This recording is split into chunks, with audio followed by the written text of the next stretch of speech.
ఎన్నికలైపోయాయి. దాదాపుగా 9 నెలలు కళ్ళు మూసుకొని కళ్ళు తెరిచేసరికి అప్పుడే 9 నెలలు గడిచిపోయింది. నిజంగా 2019 నుంచి 2024 మన ప్రభుత్వం ఉన్నప్పుడు, అంటే వైఎస్ఆర్సిపి జగన్ 1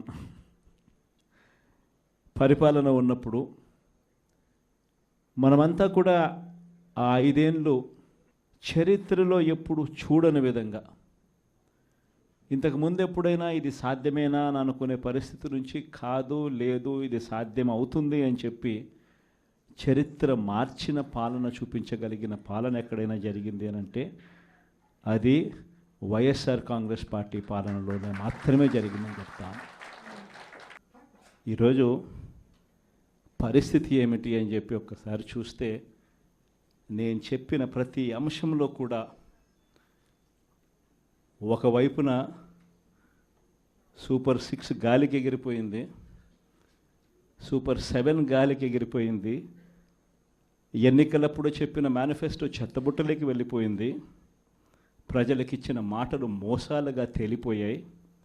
మరోవైపున వ్యవస్థలన్నీ కూడా, ఇప్పుడు నేను చెప్పిన వ్యవస్థలన్నీ కూడా, విద్య, వైద్యం, వ్యవసాయం, గవర్నెన్స్, అన్ని వ్యవస్థలు కూడా తిరోగమనంలో కనిపిస్తూ ఉన్నాయి. కేవలం ఒకే ఒక వ్యక్తి మారాడు, ముఖ్యమంత్రి. ఒకే ఒక పార్టీ మారింది, వైఎస్ఆర్సీపీ పక్కకు పోయి టీడీపీ వచ్చింది. తేడా అంతే. ప్రతి వ్యవస్థ తిరోగమనం, ప్రజలకు అంతవరకు అందుతూ ఉన్న ప్రతి పథకం రద్దు, వీళ్ళు చేస్తామన్న ప్రతి పథకము మోసం, అబద్ధం.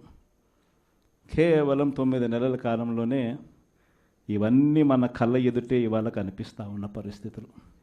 నేను అందుకనే చెప్తా ఉన్నా, ఈరోజు ఓడిపోయినా కూడా చెప్తా ఉన్నా, మనకి ఇంతకుముందు 50% ఓట్ షేర్ వచ్చింది. ఈ ఎన్నికలు అయిపోయేసరికి మన ఓట్ షేర్ 40%. ఒక 10% ఓట్ షేర్ మనకు రావాల్సింది రాకుండా పోయింది. కారణం, ఆ రోజు కేవలం మీ జగన్ అబద్ధాలు చెప్పలేకపోయాడు, అదొక్కటే కారణం.